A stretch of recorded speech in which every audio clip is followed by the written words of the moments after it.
안녕하세요. 이번 뮤비이키의 주인공은 3월 6일 컴백 예정인 NCT 127의 사이먼 세즈입니다.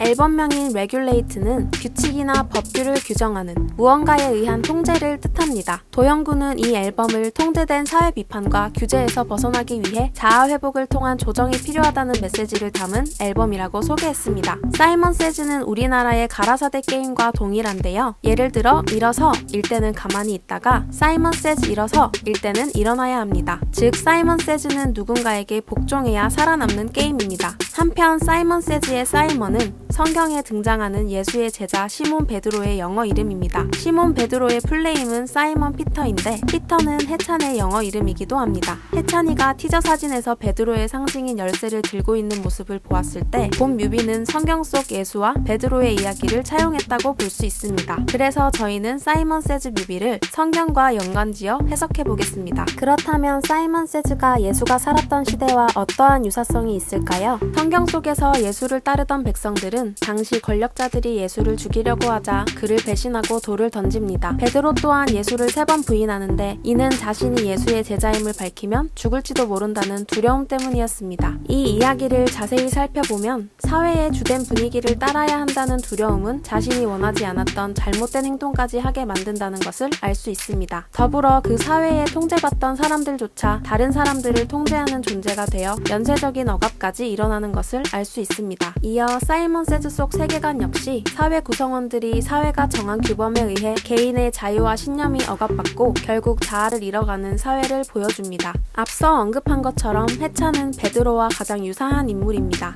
해찬은 뮤비 초반 바닥에 누워있는 모습, 마이크에 둘러싸여 있는 모습, 빨간 조명의 실험실에서 혼란스러운 듯한 모습을 보입니다. 이는 예수를 부인해야 했던 베드로의 내면을 보여줌과 동시에 사회의 분위기에 휩쓸려 자신의 가치관과는 다른 선택을 하는 현대인의 모습을 보여주는 것 같습니다. 하지만 해찬은 뮤비 중반을 지나며 자리에서 일어나는 모습, 총을 겨누는 듯한 모습, 그리고 두려워하지마 라는 가사를 통해 통제된 사회 속에서 자아를 회복하려는 의지를 보여줍니다. 마치 베드로가 예수를 3번 부인한 죄를 속죄하기 위해 십자가에 거꾸로 매달려 죽는 형벌을 선택함으로 자신이 예수의 제자임을 드러낸 것처럼 말입니다. 결론적으로 사이먼 세즈는 사회의 통념과 규제 속에서 자신의 자아를 잃어가는 사회를 다루며 억압되던 멤버들은 그러한 사회 속에서 자아를 회복하려는 존재들이라고 할 수 있습니다. 먼저 멤버들이 있던 공간을 심층적으로 분석해볼까요? 사이먼 세즈 뮤비의 중심 공간은 실험실이며 그 안에 모니터와 어항이 놓여 있습니다. 실험실과 어항은 무언가를 가두는 공간이며 모니터는 누군가를 감시하는 의미입니다. 이를 통해 멤버들은 통제된 사회에 지배받는 존재임을 보여줍니다. 뮤비 초반 멤버들이 둘러싸고 있던 네모난 구조물은 예수의 처형대와 같은 의미로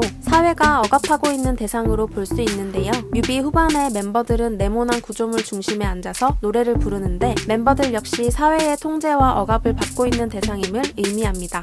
뮤비 초반 어항의 개수는 3개입니다. 성경에서 숫자 3은 성경 속 완전수인 7의 절반으로 불완전성을 의미합니다. 이를 통해 통제된 사회에 갇혀있는 것이 불완전한 것임을 보여줍니다. 후반부의 어항의 개수는 2개로 변합니다. 성경에서 숫자 2는 결정을 뜻합니다. 즉 뮤비 후반부에서는 앞으로도 사회의 주된 분위기에 갇혀 살 것인지 아니면 그로부터 벗어나 자아를 회복할 것인지에 대해 스스로 결정해야 함을 보여줍니다. 가면은 흔히 자신을 숨기는 도구, 일종의 사회적인 모습을 의미합니다. 앞서 언급했듯이 사회는 규제와 규칙이 존재하는 공간이며 가면은 그러한 사회에 순응한 모습이라고 생각할 수 있습니다. 뮤비 초반 태용이 가면을 벗는데 이는 사회에 순응하던 모습에서 벗어나겠다는 의미입니다. 태용을 시작으로 다른 멤버들도 가면을 던져버리고 네모난 구조물을 둘러싸고 의식을 치르듯 주위를 돕니다. 성경 속 예수에게 돌을 던졌던 사람들을 떠올려볼까요? 그들은 개인적인 판단이 아닌 사회가 만든 분위기에 휩쓸려 예수에게 돌을 던졌습니다. 그에 반해 멤버들은 그 장소에서 가면을 위로 던집니다. 이는 통제된 사회에서 벗어나고 사회의 분위기에 더 이상 따르지 않겠다는 멤버들의 강한 의지를 나타냅니다. 멤버들이 가면을 벗고 밟는 장면은 맨 처음 도영이 언급했던 것처럼 통제된 사회에서 벗어나 점차 자아를 회복하고 있음을 보여줍니다. 회의장은 사회의 주된 분위기가 형성되는 공간이며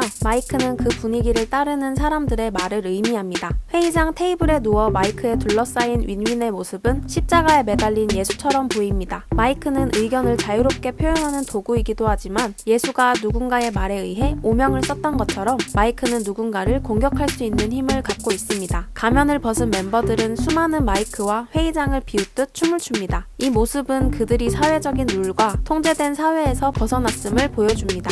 뮤비에는 빨간색, 파란색, 초록색, 보라색 총 4개의 색이 등장하는데 사이먼 세즈는 이 색들의 대비를 통해 통제된 사회와 그로부터 벗어나려는 모습을 보여주고 있습니다. 뮤비 초반에는 빨간색이 자주 등장합니다. 특히 네모난 구조물 안에 멤버들이 모여 있을 때 빨간 조명과 빨간 옷이 자주 등장하는데요. 여기서 빨간색은 사회적 통제에 지배받는 사람들의 모습을 의미합니다. 한편 실험실 우측 벽면에 파란색 자동차 그림이 걸려 있는데요. 평소에 우리가 이상향을 방 안에 걸어두고 그곳으로 향하려고 하는 것처럼 파란색은 멤버들의 이상향을 의미한다는 걸 알 수 있습니다. 여기서 멤버들의 이상향은 진정한 자아일 것입니다. 멤버들은 이상향으로 나아가게 되는데요. 이는 이들의 의상과 행동 그리고 조명으로 나타납니다. 눈앞에 실제하는 빨간색 차를 보지만 차에 올라타지 않거나 빨간색이었던 의상이 파란색으로 바뀌는 장면들을 보여주고 평화와 조화, 중립을 의미하는 초록색을 메인 조명색으로 사용함으로써 멤버들이 점차 진정한 자아로 회복하려는 모습을 보여줍니다. 이 과정에서 멤버들은 혼란을 겪게 되는데 멤버들의 감정 상태를 빨간색과 파란색을 섞은 보라색 조명을 통해 보여줍니다. 즉 초록색은 멤버들이 자아 회복을 통해 재정비되어가는 모습을, 보라색은 그 과정에서 겪는 혼란스러운 모습을 의미합니다. NCT 127은 사이먼 세즈를 통해 사회의 통념을 비판적으로 생각하지 않고 순응하는 것은 매우 위험한 선택이기에 자아 회복이 필요하다고 말하고 있습니다.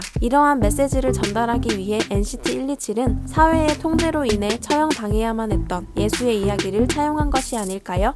이렇게 뮤비를 해석해보니 NCT 127의 컴백이 더욱 기다려지는데요. 이상으로 오늘의 뮤비 읽기를 마치겠습니다. 투더월 여긴 엔터 상사. 구독과 좋아요 눌러주세요.